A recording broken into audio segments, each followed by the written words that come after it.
Papareport ko pa kasi yun sa head office namin, sir. Siya kasi yung gumawa eh.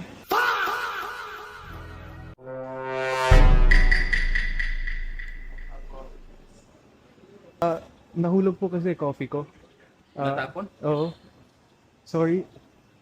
Wala akong pera kasi Saglit lang, sir. Tawagin ko lang yung mag-assist sa inyo. uh, Makausap kayo. Sige po. Anong gagawin. quick rain bet to pay for this laptop. Cash us out. Let's go. Sir, natapon. Sorry boss, wala akong pera. Well, naka-indicate naman sa signage natin na bawal tayo nag-dito. Ay, oo nga po. O drinks for food or drink status since yun nga, possible cases nga na baka madamage yung device natin. Eh, just like that. Eh, papareport ko pa kasi yun sa head office namin, sir. Siya kasi yung gumawa eh.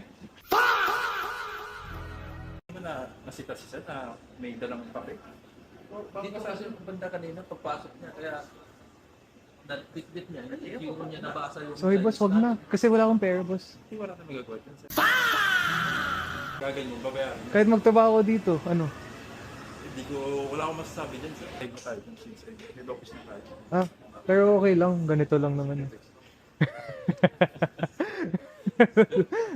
Prank lang boss, naka-record sa lamin. Sige. Thank you, thank you.